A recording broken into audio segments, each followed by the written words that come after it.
Afonso Ventania, o Bike Repórter, Jornal de Brasília, trazendo mais uma reportagem especial e dessa vez para registrar um momento histórico e muito importante do nosso país. Eu estou aqui na 913 Norte, no Museu Casa Memória do ex-combatente da Segunda Guerra Mundial, e eu fui recebido pela dona Laurinda Pacheco, que é diretora desse museu e vai fazer um tour com a gente, não é isso, dona Laurinda?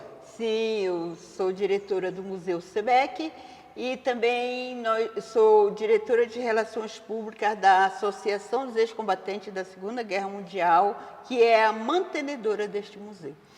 Muito legal, ela vai fazer um pequeno tour com a gente aqui, mas já fica o convite para que você que esteja interessado, venha visitar aqui na 913 Norte, né, dona Laurinda? Sim. E conheça mais aí esse espaço. Sim, nós somos o único museu do Distrito Federal com esta temática. E um dos poucos do Brasil, porque há vários museus, mas como os nossos pracinhas, todos eles são centenários, e então a maioria já faleceu, e nós somos um dos poucos do Brasil que consegue trabalhar em horário comercial e receber visitas. Perfeito, vamos lá então? Vamos lá então, Afonso, vamos conhecer um pouco desta memória, que é a participação do brasileiro na FEB, Força Expedicionária Brasileira, que são os soldados que combateram na Segunda Guerra Mundial. Então vamos lá, Afonso. Aqui é o comandante Mascarenhas de Moraes, ele era mato-grossense, e ele foi o comandante da Força Expedicionária Brasileira. Aqui nós temos aqui a entrada da nossa exposição, é uma exposição de fotografias, o Brasil na Segunda Guerra Mundial, a epopeia da FEB. E aqui o Brasil trabalhou com as três forças, com a Marinha, com o Exército e com a Aeronáutica. Aqui tem o destaque dos principais fatos que aconteceram desde 1º de setembro, quando iniciou a guerra, em 1939, aqui tem os dados internacionais e nacionais, e a guerra, em 8 de maio, na Europa, cessam todas as hostilidades, né? É o dia da vitória na Europa, mas aí os Estados Unidos continuaram na guerra contra o Japão, e a guerra termina contra o Japão, 14 de agosto de 1945. Aqui, são notícias sobre a guerra. 26 de março de 1941, 1942, está vendo? Então, aqui, antes do Brasil entrar na guerra, realmente, mandar sua tropa para a Itália. Aqui é a pressão da opinião pública. Inclusive a UNE está aqui, União Nacional dos Estudantes. Olha a diferença dos estudantes, estavam todos de ternos, elegantérrimos. Esta foto aqui é quando o Getúlio Vargas assina, no dia 38 de agosto de 1942, ele assina a declaração de guerra à Alemanha. Então o Brasil passa a fazer parte do grupo dos aliados. Aqui o Roosevelt, presidente dos Estados Unidos, na época os aviões eles não tinham autonomia de vir direto dos Estados Unidos para o norte da África. Então, Parnamirim, na época, era um aeroporto no Rio Grande do Norte. E na época era o aeroporto mais movimentado do mundo. Na época, porque eles vinham dos Estados Unidos, desciam lá em Parnamirim, no Rio Grande do Norte, abasteciam e iam para a África. Quando eles voltavam, era o mesmo percurso. E numa dessas voltas, o presidente dos Estados Unidos, o Roosevelt, estava aqui. Então ele parou lá em Parnamirim, na época da guerra. O Getúlio Vargas está aqui. Esta galeria, ela fala da guerra como um todo. A outra galeria que nós iremos fala do indivíduo. Aqui, estes artefatos, eles vieram de Monte Castelo. O Giovanni Sulla, um italiano, doou para este museu. Ele foi lá em Monte Castelo e doou esses artefatos. Aqui são todo esse material é original da guerra. Aqui é a Galeria do Amor. O amor vence tudo, até a guerra.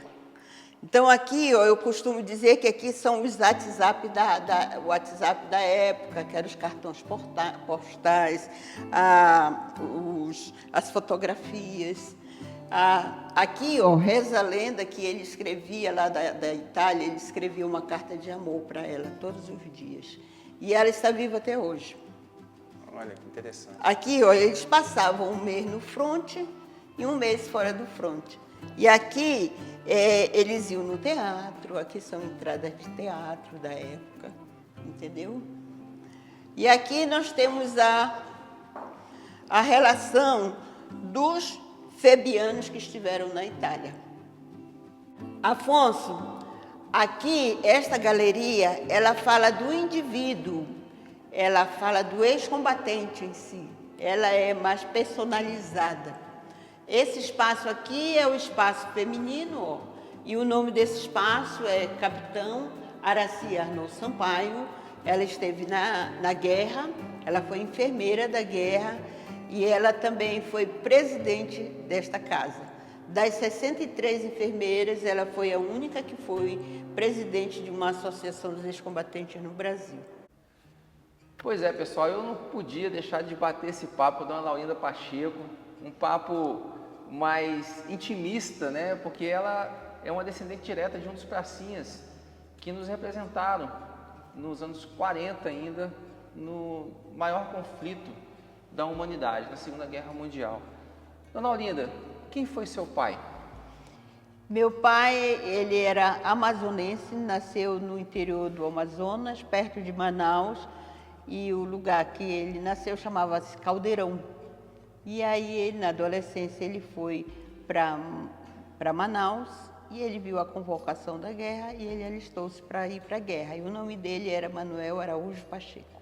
E aí ele alistou-se em Manaus, no Exército Brasileiro, e o Exército transferiu ele para Belém e ele foi treinado para ir para a guerra no 34º Batalhão do Exército Brasileiro em Belém do Pará. Ele ficou quase 2 anos de treinamento, não foi isso que a senhora havia me contado, sim, né? Sim, e ficou mais de 2 anos em treinamento em Belém. Mas olha só que interessante, ele estava disposto a ir para a guerra, já tinha feito o treinamento em Belém, pegou o navio... Navio Cuiabá, viajou dia 28 de dezembro de 1944, rompeu o ano no navio comboiado. Isso de Belém até o Rio de Janeiro. E aí de Belém até o Rio de Janeiro. Onde ele pegaria o navio... americano para ir para a guerra. Exato, só que lá teve um problema no dente. Sim, aí eles fizeram uma revisão em todos os dentes dos pracinhas. Que era um requisito, não é isso? Sim. Do Exército Brasileiro. Sim, era um requisito. E aí ele foi, extraiu 2 dentes e ele tinha uma deficiência de vitamina K. Quando ele extraía um dente, ele passava uma semana inteira cuspindo sangue. Hemorragia, né? Hemorragia, sim. Aí, o que ele fez? Tinha 18... Não, na época ele já tinha 20 anos. E aí ele desceu lá no porto, lá no Rio, e caiu, ó, na gandaia. E aí teve uma hemorragia muito forte.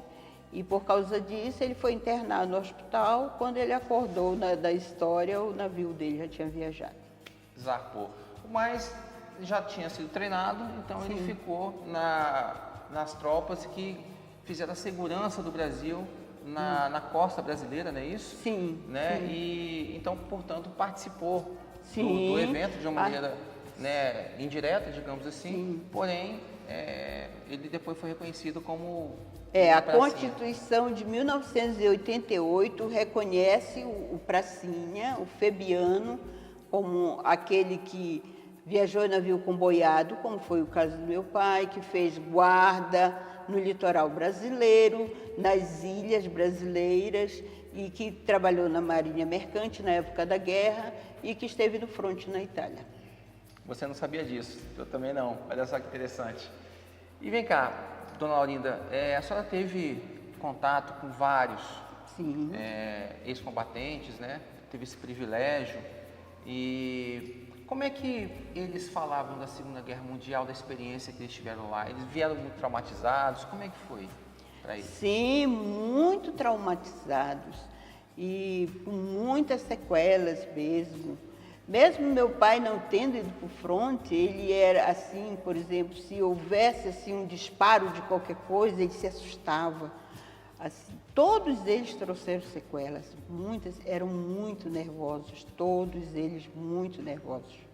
E quando chegaram aqui de volta no Brasil, apesar do grande sucesso que eles tiveram lá, eles libertaram várias cidades italianas, né? E inclusive Monte Castelo foi reconhecida como uma das grandes vitórias brasileiras em solo italiano, inclusive reconhecida pelo próprio exército italiano, pelos aliados. Eles chegaram aqui e não foram muito bem recebidos pelo governo, então o governo Getúlio Vargas, né? Como é que foi isso para eles? Eles não, assim, o povo, inclusive nós temos registros aqui no museu, né? Que foi uma semana de festa. Eles ficavam viajando o Brasil inteiro recebendo homenagens do povão, do povo brasileiro. Agora, em termos oficiais, não, eles não tiveram amparo. Quem esteve na guerra e voltou recebeu um dinheiro, que muitos chegaram a comprar uma casa, né?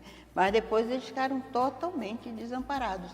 O presidente Getúlio Vargas, na época, ele desmontou a FEB ainda na Itália. Você, quando voltaram para o Brasil, já não existia... Não existia FEB. Oficialmente eles não existiam, né? Não existiam.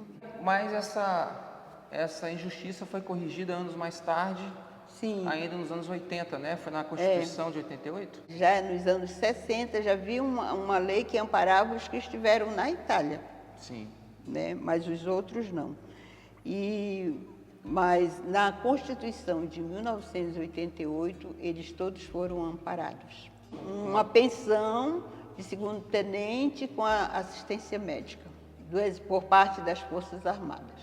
Mais do que merecido, com certeza. Sim. E a senhora havia comentado comigo sobre uma certa discriminaçãozinha por parte dos próprios pracinhas que foram para a Europa e os que ficaram, né?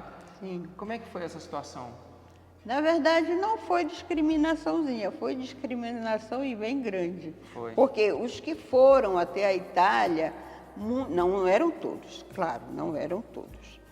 Tinha deles que não considerava pracinha, febiano, aqueles que viajaram em navio comboiado, fizeram guarda nas ilhas, no litoral brasileiro. E, inclusive, nós temos ali um registro, um dado, que fala que 971 brasileiros morreram em navios afundados no litoral brasileiro, afundados pelos alemães no litoral brasileiro.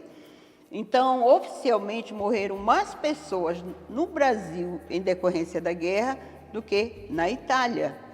Que morreram apenas 451, né? Sim, de acordo com o próprio 471, 471, de acordo com aquele dado oficial. Então, eu queria agradecer a senhora como descendente direta de um pracinha pela atuação do seu pai lá em nossa defesa, em defesa do mundo, né?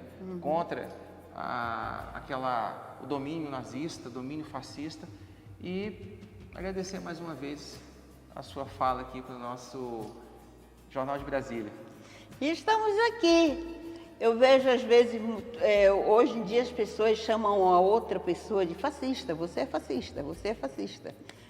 Mas não tem ideia do que isso realmente quer dizer. E nós estamos aqui, essa Casa de Memória, nós somos a memória destes homens que foram lá dar suas vidas, né, para lutar contra essas ideologias autoritárias, ditatoriais, né? E muitas das vezes esse pessoal que taxa o outro de fascista não vem aqui nos visitar. Vem aqui nos visitar. Nós estamos na nossa 913 Norte, módulo F, Museu Casa Memória dos Ex-Combatentes da Segunda Guerra Mundial. Aqui tem os verdadeiros heróis que lutaram contra o nazismo e o fascismo. Não recuse esse convite, vale muito a pena, o museu é completo e eu super recomendo. Até a próxima reportagem com Afonso Ventania, o Bike Repórter do Jornal de Brasília, por Brasília.